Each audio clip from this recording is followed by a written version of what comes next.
你好，欢迎说经。不知道你平时会不会有这种感觉，就是有时候会觉得有点困惑，困惑哪方面的呢？就是比如说啊，明明觉得自己已经特别努力了，不管是工作上还是生活里，嗯哼，但是呢，好像怎么说呢，总感觉有人对你不满意，或者你自己总觉得好像在承担一些不该是你承担的压力，会有这种情况吗？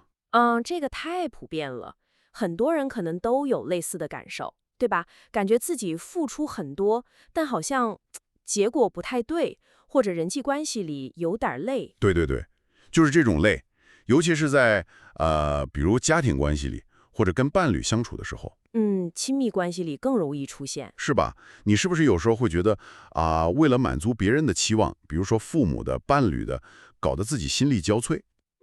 有可能就好像一直在为别人活。对，感觉自己像是被各种要求或者别人的那种眼光给绑住了，嗯嗯，天天忙得团团转，忙到最后可能呃都快忘了自己真正想要的是啥了。这个状态确实挺消耗人的。就是啊，好像总在演别人的剧本，自己的角色反而模糊了。这其实触及到一个很核心的问题。是吧？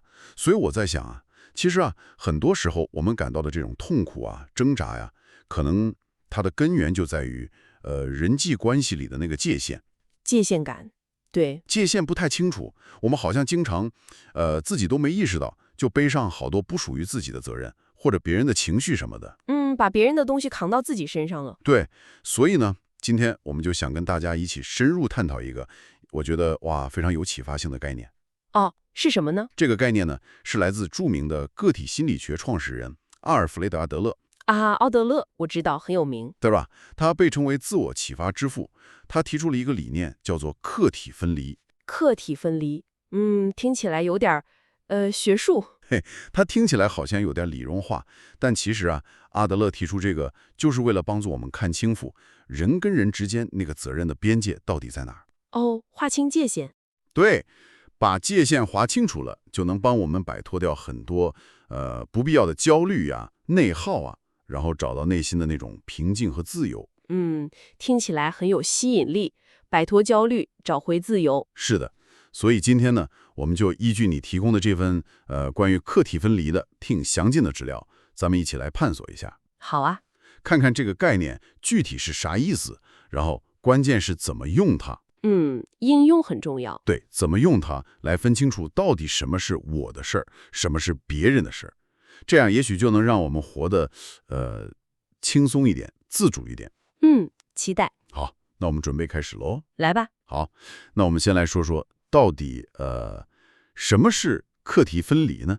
刚才说它听起来有点理论，但它的核心想法就像资料里说的，其实非常直接。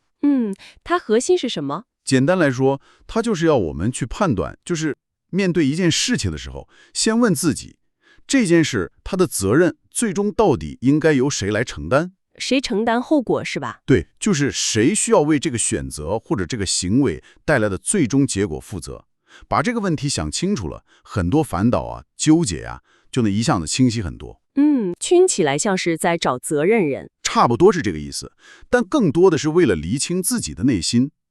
资料里举的那个例子，我觉得特别好，就是朋友找你借钱，这个场景太常见了，也很让人头疼。可不是嘛？你想啊，朋友开口了，你可能马上就开始纠结，哎呀，借吧，万一他不还怎么办？这钱可能就打水漂了。有风险。可要是不借吧，这朋友关系是不是就僵了？他会不会觉得我这人不仗义，勾朋友？对，人情压力。是吧？你看，各种担心、各种焦虑一下子全来了，整个人就被这个事儿给困住了。确实，借与不借都挺难受的。但是，如果我们换个角度，用这个课题分离的视角来看呢？怎么看？那就是决定要不要把钱借出去，这个决定权在你手里，对吧？对，是我决定。那做出这个决定，并且承担这个决定可能带来的后果，比如钱可能收不回来，或者你因为借钱暂时手头紧，这是你的课题。这是我的选择和我的风险。没错。然后呢，你的朋友他拿到钱之后，打算怎么用这笔钱？他有没有能力还？他最终还不还？这就是他的课题了。他的行为和他的偿还能力是他自己的事儿。对，你看这么一分开，把你的课题要不要借和他的课题如何使用和是否归还彻底分清楚，你是不是感觉心里那个沉重的负担好像一下子就轻了不少？哎，好像是，就是说我只需要为我借不借这个决定负责。对，至于他还不还我，当然可以有预期，但那个最终结果其实是他的责任，我不用为他的行为过度焦虑了。差不多就是这个意思。你当然可以评估风险，但你不需要为对方最终的行为和结果负全责，也不需要被对方的课题过度干扰你的情绪。这个区分确实很重要，它不光是个理论框架啊，我觉得它更像是一种能真正给我们内心带来力量、带来自由的一种思维方式。是的，一种解放。对，解放，这跟你资料里提到的那个斯坦福人生设计实验室，他们提出的一个叫重力问题的概念，我觉得有异曲同工之妙。哦，重力问题，这个怎么说？他们是这么比喻的，就是说我们人生中会遇到各种各样的问题和挑战，对吧？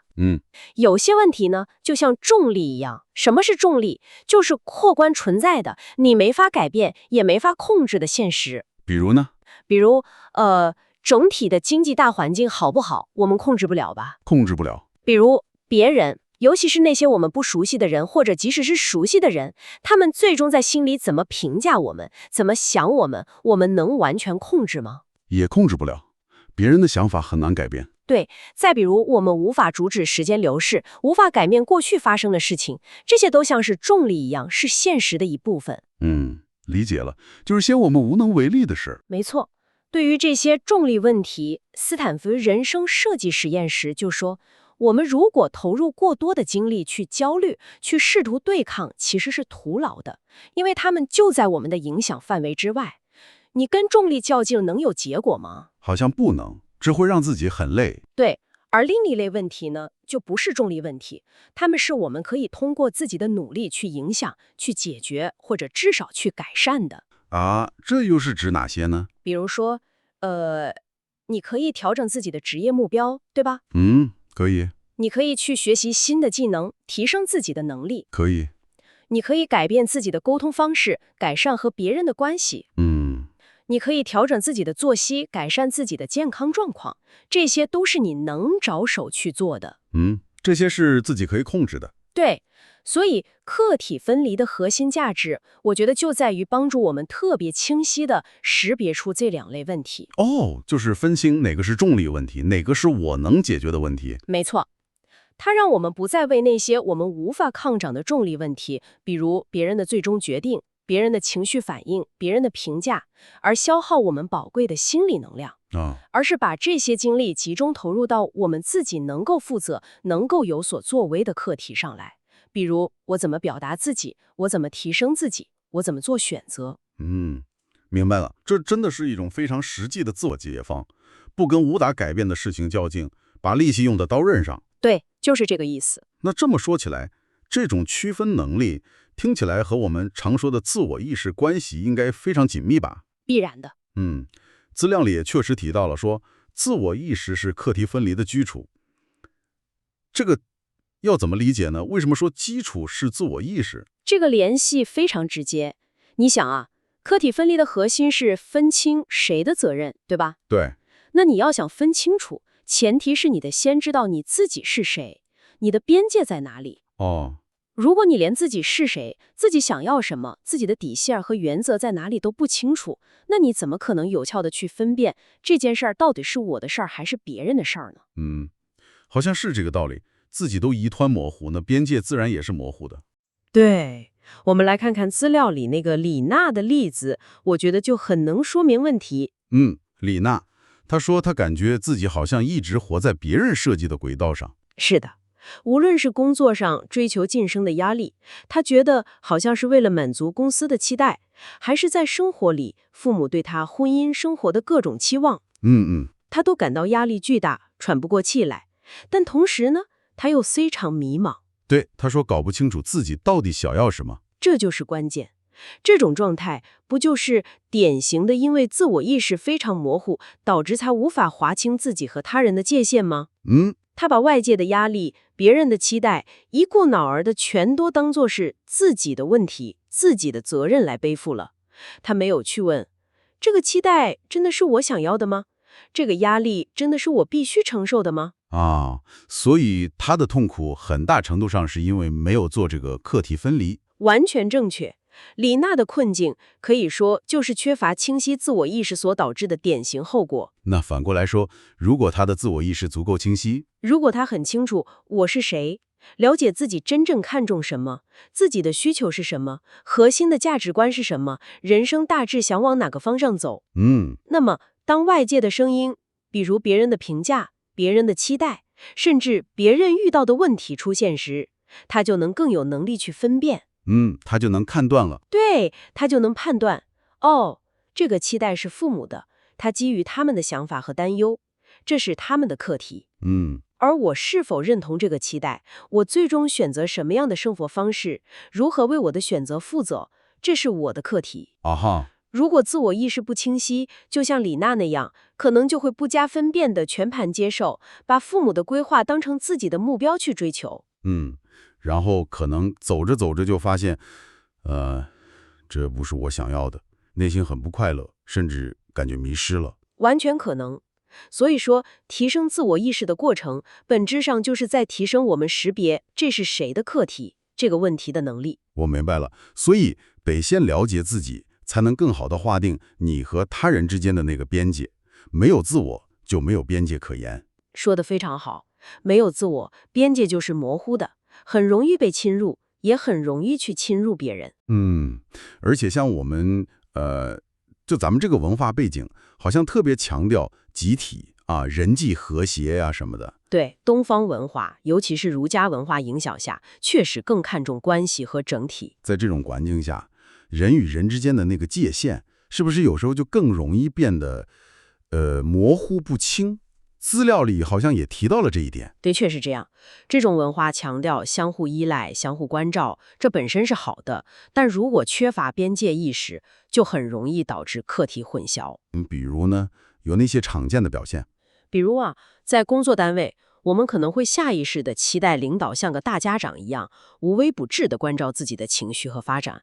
这其实是把对关照的需求这个自己的课题投射到了领导身上。期待领导承担父母的角色。对，再比如很多父母，即使孩子成年了，还是习惯性的去替他们规划人生的一切，从工作到婚姻，觉得这是为你好。这个刚才提到了。这就是过度干涉了孩子的课题。父母的担忧是父母的课题，孩子的选择是孩子的课题。又或者在亲密关系里面，特别常见的一种情况，就是期望伴侣能心有灵犀一点通。对。希望对方能猜到我的心思。对，希望他能自动满足我所有没有说出口的需求和期待。这也是一种课题混淆。了解和表达自己的需求是我的课题，不能把它变成你必须猜对我心思的课题。所有这些不同程度上都是课题混淆的表现。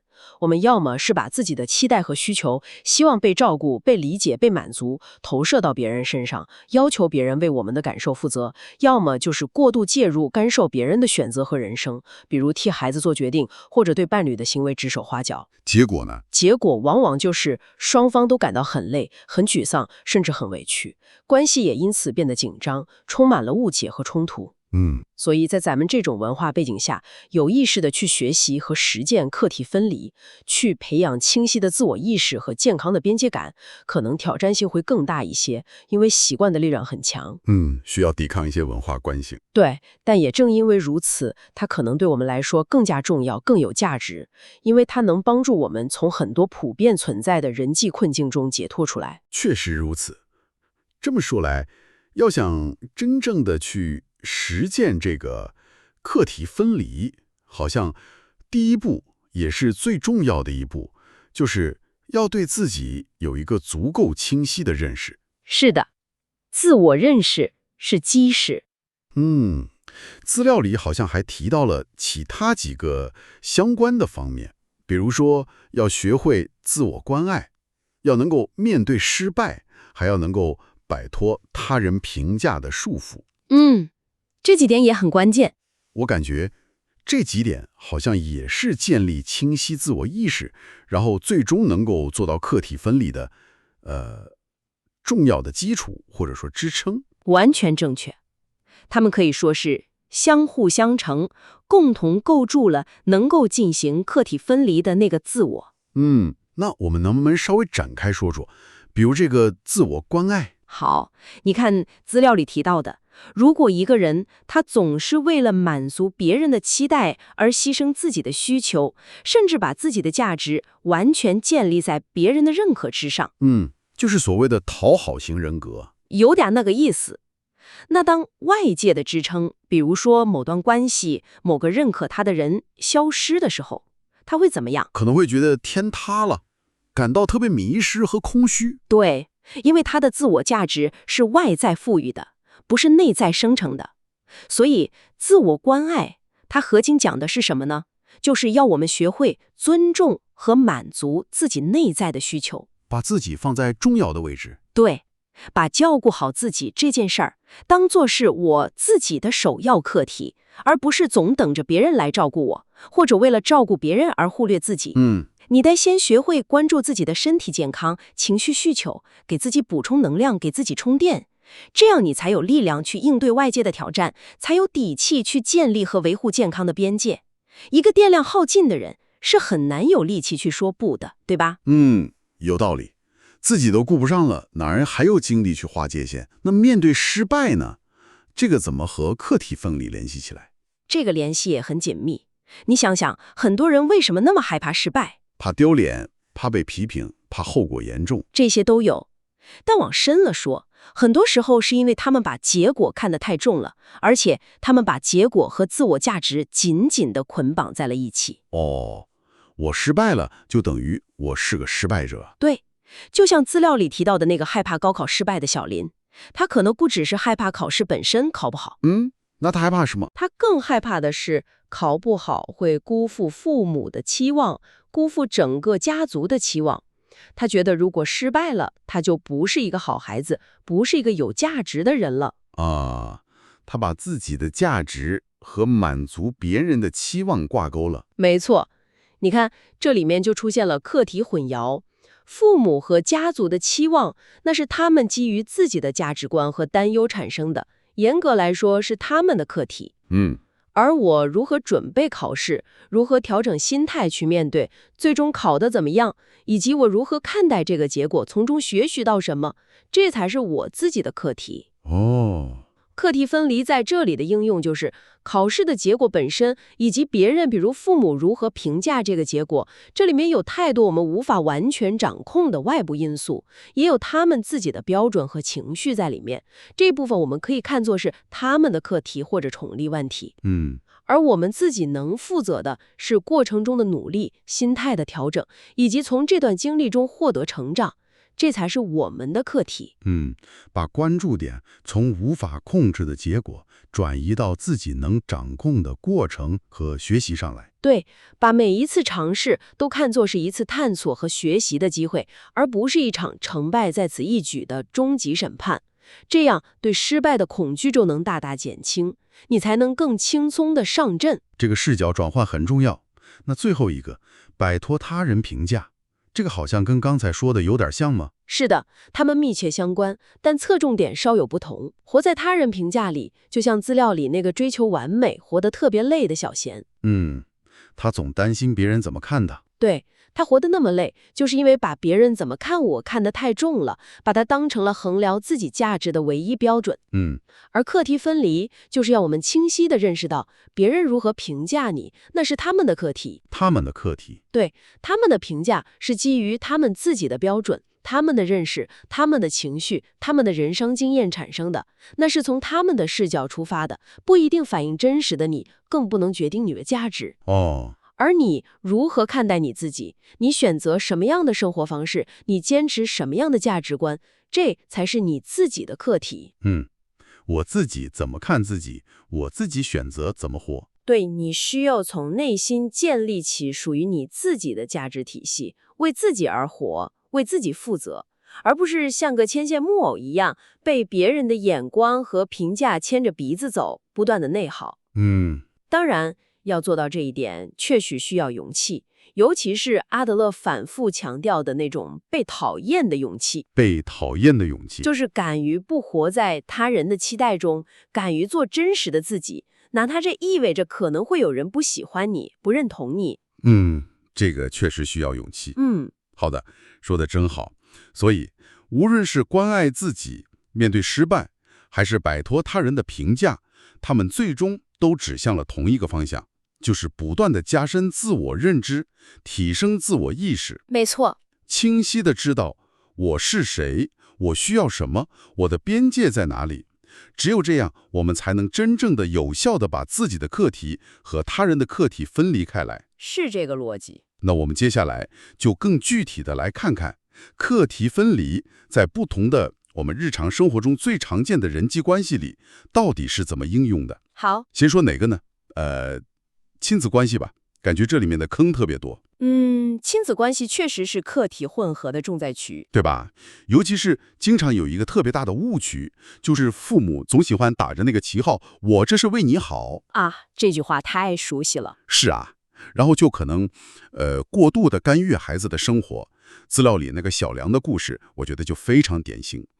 可以详细说说他的情况吗？他的母亲好像几乎是全方位地包办了他的人生，从小时候穿什么衣服，跟什么小朋友玩，到后来长大了选什么大学专业，毕业了找什么样的工作，甚至包括给他安排相亲对象，决定他应该跟谁结婚。哇，这个控制欲很强啊！是啊，而且这位母亲做这一切的理由，永远都是那句“妈妈是为你好啊”。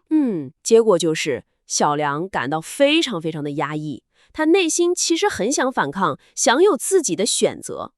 可以理解。但是呢，每次他想表达点不同意见，或者做出点自己的尝试，他妈妈就会用这句“我是为你好”把他给堵回去，好像他一反抗就是不孝顺，就是不懂事，就是辜负了母亲的苦心。这种感觉听着都觉得特别窒息，孩子完全没有自己的空间了。可不是吗？小梁母亲的这种行为，就像你刚才说的，这的确是一种典型的情感绑架。虽然我们相信这位母亲的出发点，她的初衷可能真的不是恶意的，她可能真心觉得那样对女儿最好。可能她是真那么认为的。但是，就像资料里分析的那样，她实际上在做什么呢？她是在将她自己的课题强行施加到孩子身上。她自己的课题是指什么？这背后可能的原因有很多，比如，也许是这位母亲自己的人生中有一些未能实现的期望或者遗憾，她下意识地把这些投射到了女儿身上，希望女儿能够替她完成，替她活出她想要的样子。把孩子当成了自己愿望的延伸。有可能。或者，也许是这位母亲内心对生活本身，或者对未来有很强烈的焦虑感和不安感。她试图通过严密地控制女儿的生活轨迹，来获得一种虚假的掌控感，以缓解自己的焦虑。控制孩子是为了安抚自己。也有可能。还有一种可能是她非常需要满足自己作为一个伟大母亲、无私奉献的母亲的这种形象认同。她需要通过这种为孩子付出一切、掌控一切的方式来证明自己的价值。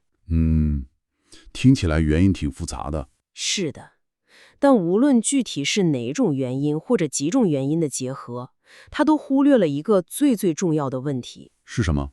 就是她的那些期望，她的那些焦虑，甚至她对于好妈妈形象的这种执念和需求，所有这些本质上都是她自己的课题。是她自己需要去面对、去处理、去负责的，而不应该是小梁，她的女儿必须承担和满足的。她没有真正的把女儿看作是一个独立的、有自己思想和感受的个体。他没有去看见和尊重女儿内心真实的需求和愿望是什么，他没有认识到女儿也是一个独立的生命，有她自己的人生课题要去完成。对，他把自己的课题和女儿的课题完全混淆了。所以课题分离在这个场景下的应用就应该是这样：父母有自己的期待，有自己的担忧，甚至有他们自己未尽的梦想和遗憾，这些没问题，但这是父母的课题。对，这是他们的。而孩子他如何选择自己的人生道路？他是否愿意听取父母的建议？他如何为自己的选择去努力、去负责、去承担过后？这是孩子自己的课题。界限就在这里。对，关键在于父母需要在爱和支持中保持住这个清晰的界限，要尊重孩子作为一个独立个体的选择权，以及他为自己的人生负责的那个权利，而不是用为你好这个看似充满爱意的名义，实际上剥夺了他们自我探索、试错和成长的宝贵空间。说得太好了。健康的亲子关系一定是建立在彼此尊重和边界清晰的基础上的。父母可以，也应该尽到引导、建议和支持的责任，这是父母可以承担的课题。但是，最终的人生选择权以及随之而来的责任，必须交还到孩子自己手里，因为那是他的人生，是他的课题。把这一点分清楚，很多亲子之间的那种冲突啊、内耗啊、痛苦啊，就能够大大的缓解，双方都能够更轻松一些。明白了。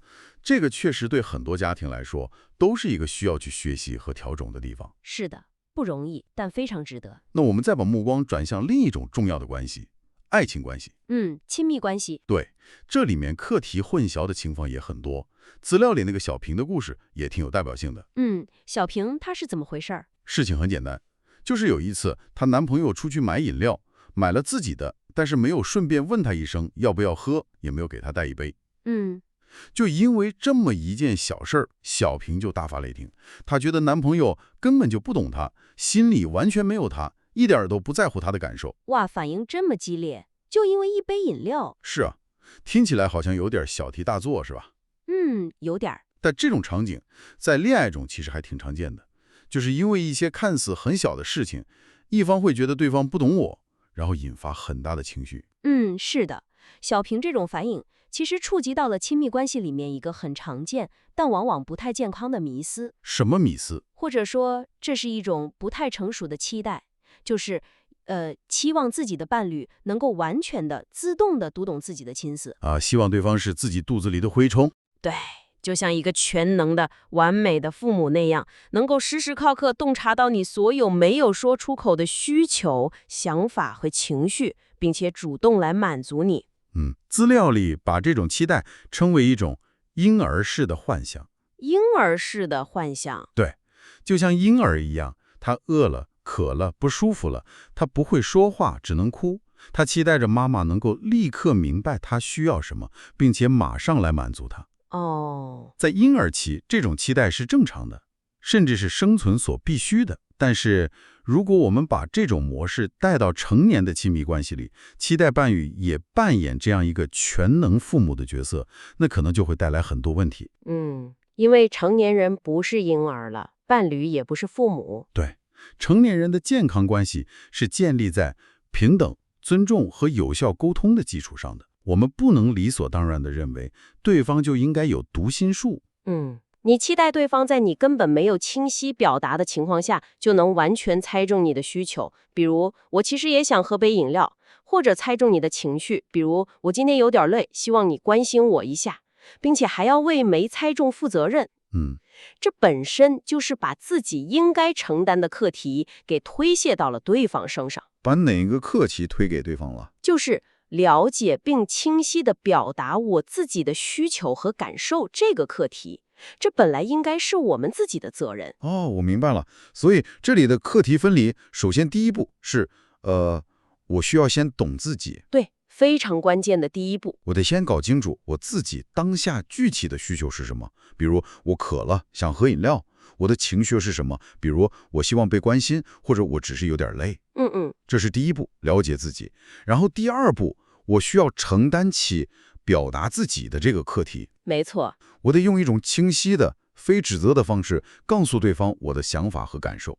比如，亲爱的，我有点渴了，你下次买饮料能帮我带一杯吗？或者我今天有点累，能抱抱吗？清晰地表达出来。这两步，了解自己和表达自己，都是我自己的课题，对吧？完全正确，是你需要为自己负责的部分。那然后呢？对方的课题是什么？然后，当你的伴侣接受到了你清晰的表达之后，他他是否能够理解你的需求，他是否愿意满足你的需求，以及他是否有能力，比如时间、精力、资源上来满足你的需求，这才是他的课题。哦，他怎么回应是他的课题。对，我们不能强求对方必须满足我们所有的需求，毕竟他也是一个独立的个体，有他自己的考量和局限。嗯，我们更不能因为对方没有猜中我们的心思，在我们没有表达的情况下，就直接推断说他肯定不爱我了，他根本不在乎我。这种推断往往是不公平的，也是课题混淆的表现。把我没表达的责任变成了你没猜对的罪过。说得好，所以健康的爱情关系需要双方都为自己的课题负责。我负责清晰地了解和表达我的需求、感受和边界，你负责接收我的表达并考虑如何回应。然后我们可以基于这种清晰的沟通进行协商，看看如何能更好地满足彼此的需求，共同寻找解决方案。而不是像小平那样，一方被动地期待对方猜心思，猜不中就爆发，另一方可能觉得莫名其妙，疲于猜测，或者干脆放弃沟通。这种区分确实能让关系变得更清晰，也更健康。它更能促进有效的沟通，而不是互相猜忌和指责。对，各自负责，然后一起面对。好，这个在爱情关系里的应用也很有启发。那我们最后再来看看职场这个场景。职场关系也很重要。是啊，职场中的人际关系还有那个责任的划分，感觉同样充满了各种课题混淆的可能性。绝对的，职场环境复杂，角色利益交织。资料里提到那个小廖的故事，我觉得也是一个非常好的例子。小廖他遇到了什么问题？小廖这个人呢，工作特别努力，态度也非常好，任劳任怨。听起来是好员工啊。是啊，但结果呢，他似乎慢慢变成了 Office 里的那种老好人，或者说万能的背锅侠。哦，怎么说？就是很多不属于他职责范围内的工作任务，别人随口一说，或者稍微推一下，他可能就接下来做了。不懂得拒绝。对，结果就是他每天忙得要死，做了大量的杂事儿，帮别人处理了很多问题。但是呢，这些事情往往吃力不讨好，不一定能体现在他的绩效里。做了很多分外的事儿。是啊，而且更糟糕的是，因为他的时间和精力被这些杂事大量占用了，他反而可能没有足够的时间和精力去专注和做好自己本职的核心工作任务。这就影响到他的本职工作了。对，所以到了最后年底绩效评估的时候，他的评价可能反而并不好。然后他自己呢，就感到特别委屈，特别迷茫。我明明这么努力，做了这么多事儿，为什么结果是这样？这种付出和回报不成正比的感觉确实很打击人。是啊，很憋屈。小廖的这种情况就是陷入了一个典型的责任盲区。这种情况在职场里面，说实话，非常非常常见。那造成这种情况的原因是什么呢？原因可能是多方面的，有时候确实是公司或者团队内部的角色分工本身就不够清晰，职责界定很模糊，导致任务和责任容易混乱。组织层面的问题。对，但更多的时候也跟个体自身的行为模式和思维习惯有关。像小廖这样的。对，比如像小廖，可能他的性格本身就比较温和，不太好意思拒绝别人，或者他特别乐于助人，觉得帮同事是应该的，又或者他可能习惯性的替别人着想，总担心拒绝会伤害关系，或者让别人不高兴。就是老好人心态。是的，这种心态可能源于他过去的成长经历，或者他内化的某些价值观，比如助人为乐被过度放大了。结果就是他缺乏拒绝不合理要求的能力，不自觉的就承担了过多本不属于自己的责任和任务。而那些把任务推给他的人呢，他们可能慢慢就习惯了，觉得理所当然。甚至当小廖帮他们做的事情出了差错时，他们可能还会反过来把责任推到小廖身上。哇，这是真的是背锅侠了。对，吃力不讨好，还可能背黑锅。这就是课题混淆在职场中的一个典型恶果。的确让人感到很无奈，也很憋屈。那课题分离这个理念，在这里能给我们带来什么样的启示？怎么帮助像小廖这样的人呢？启示非常直接。我们可以用客体分离的视角来分析一下，在小廖的处境中，哪些是他的课题，哪些是他人的课题。好，那领导最终怎么评价他的工作？这个很大程度上是领导的课题，因为领导的评价是基于他自己的管理标准，他所掌握的信息，他的期望，甚至他当时的心情等等因素做出的。小廖可以努力影响，但无法完全控制最终的评价。这是领导的课题。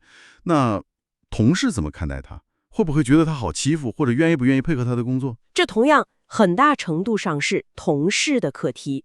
同事如何看待他，如何与他互动，是基于同事自己的性格、立场、工作习惯和他们对小廖行为的解读。小廖也无法完全控制别人的看法和行为。这也是别人的课题。那小廖自己的课题是什么呢？他应该关注什么？好问题。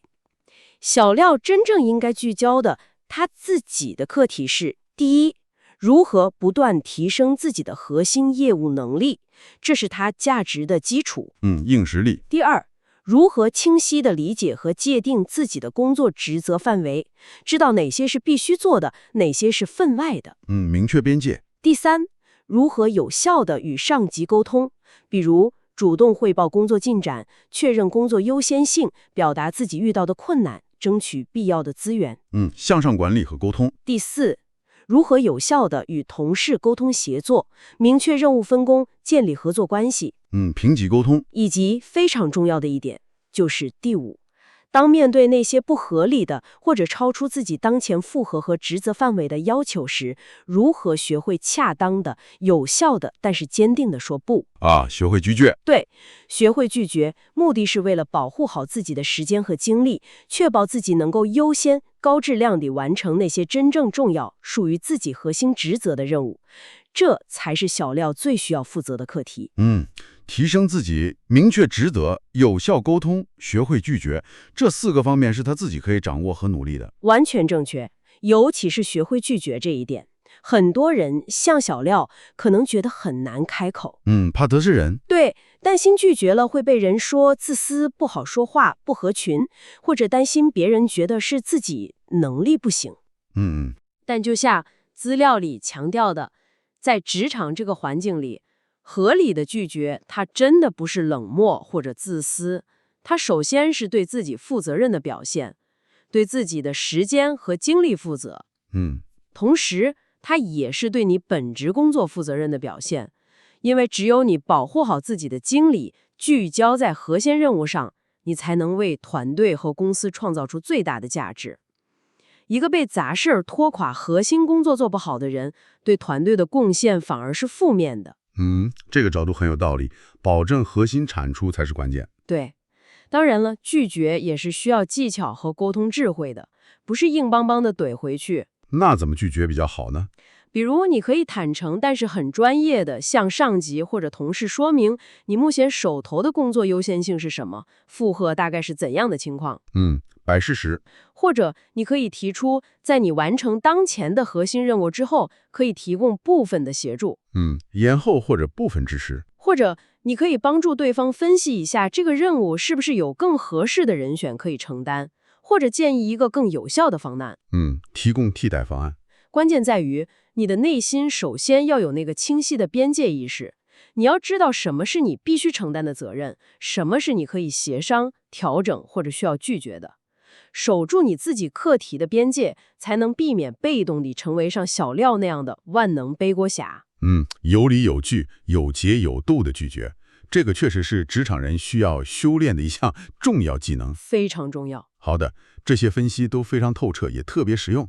看来课题分离这个听起来好像有点简单的概念，但它真的是一个可以应用到我们生活方方面面的一个非常强大的思维工具。可以这么说，无论是家庭亲子关系，还是爱情伴侣关系，或者是复杂的职场人际，它都能帮助我们理清那些混乱的思绪，减少很多不必要的内耗、焦虑和痛苦。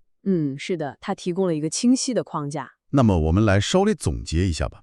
今天我们基于你提供的这份资料进行的这次深入探讨，感觉贯穿始终的那个最核心的理念，其实就是阿德勒思想的一个精髓，对吧？核心是什么？就是要时刻保持一种清醒的意识，去识别、去分清楚什么是你的责任，也就是你的课题，以及什么是别人的责任，也就是别人的课题。对，区分你和他。要做到这一点呢，就像我们前面反复讨论的，首先需要有比较清晰的自我意识。认识自己。你得真正的了解自己，接纳自己，懂得关爱自己，这是基础。同时呢，做到客体分离，也确实需要相当大的勇气。勇气很重要。特别是阿德勒一直强调的那种，被讨厌的勇气。对，就是你要敢于不活在别人的期待和评价当中，敢于去设立必要的、健康的心理边界，敢于为自己的人生选择和感受负起最终的责任。敢于为自己负责。而且我还想强调一点，就是客体分离，它绝不仅仅是一个停留在理论层面或者口头上的概念。对，它不是空谈。它更像是一种需要在我们每天的生活中不断去练习、去实践、去体验的一种心法，或者说是一种生活态度。是需要在实践中去掌握的。对，我们需要时刻进行自我觉察，在每一次你感到困惑、焦虑、委屈，或者跟别人发生摩擦冲突的时候，都可以试着停一下，用客体分离这个视角去审视一下当前的情况。用这个工具分析一下。对，看看是不是哪里课题混淆了，是不是我背负了别人的课题，或者是不是我把自己的课题强加给了别人。哪怕只是做出一点点微小的调整，可能都会带来不同的感受。这个整理得非常好。我还想再补充一点，我觉得这一点也非常非常重要。您说？就是我们学习和实践客体分离，它的最终目的绝不是要让我们变得自私自利或者冷漠无情，不是要我们跟别人都隔离开，谁也不管。这个担心可能很多人会有，觉得分那么清楚是不是太没有人情味了？对，很容易有这种误解。但实际上恰恰相反，客体分离其实是建立更健康、更真诚也更相互尊重的良好人际关系的基础。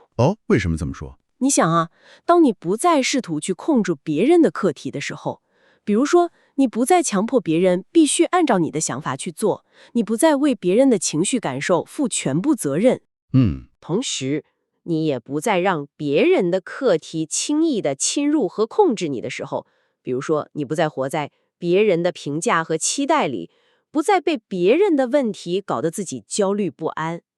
只有在这种状态下，你才能真正的做到尊重你自己，同时也才能真正的尊重他人，作为一个独立的个体而存在。因为不再试图控制和被控制了。对，你不再越界去干涉别人，也不允许别人随意越界来侵犯你，这样你才能从那些不必要的相互纠缠、情感内耗和焦虑情绪中解脱出来。这时候你才能获得内心的那种平静、那种力量感和那种真正的自由。是建立在尊重和平等基础上的自由。对，最终的目标就像资料里面反复强调的那样，其实就一句话：为自己的人生负起责任来。为自己负责。是的，别人的看法是什么样的，别人的期待是什么，别人的行为方式是怎样的，那是他们的事情，是他们的课题。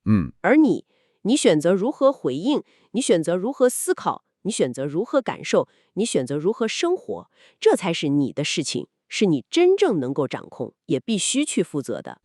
把关注点拉回到自己身上。对，当你能够越来越清晰地划分这两者之间的界限时，你就会感受到一种前所未有的笃定感和轻松感。你会发现，生活好像真的可以不那么累。一种掌控自己人生的感觉。说得真好，为自己的人生负责。非常感谢您今天和我们一起，基于这份相当详实的资料，对课题分离这个概念进行了这么深入但又很浅显易懂的探讨。不客气，也聊得很开心。我也觉得收获很大，真心希望我们今天聊的这些来自资料中的各种见解、分析，还有那些生动的案例，能够给你，我们亲爱的听众朋友们，带来一些实实在在的启发和帮助。希望如此。那么，在我们结束今天的探讨之前，您是不是想给大家留一个可以带回去思考的问题？是的，我想听了这么多理论和案例都有了，最重要的还是回归到我们自己的生活实践中去。对，实践最重要。所以，我想留给大家一个小小的思考题，或者说是一个小小的行动建议吧。你可以带回去，在接下来的1周里，或者哪怕就是今天，去观察和思考一下。有没有那么一件，哪怕是非常具体、非常微小的事情，无论是在你的工作上，还是在你的生活里，你可以有意识地尝试运用一下我们今天谈到的课题分离的原则，去处理一下。找个小事试试。对，比如是不是可以试着放下你对某个人他某个行为选择那种过度的担忧，或者内心的那种暗自评判。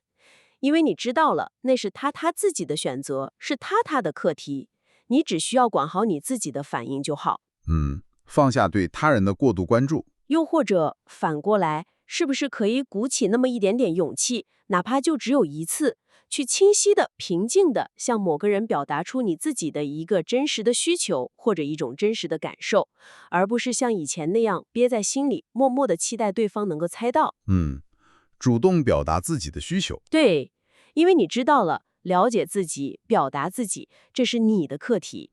你可以试着去做一次，哪怕只是一个非常微小的界限划分，比如说礼貌地拒绝一个不属于你的任务，或者只是一次非常简单的清晰表达，比如说我现在感觉有点累。然后呢，就去静静地观察一下，体会一下。当你做出这个小小的改变之后，它会给你的内心带来什么不一样的感受？是焦虑减轻了，还是感觉更轻松了，或者是更有力量感了？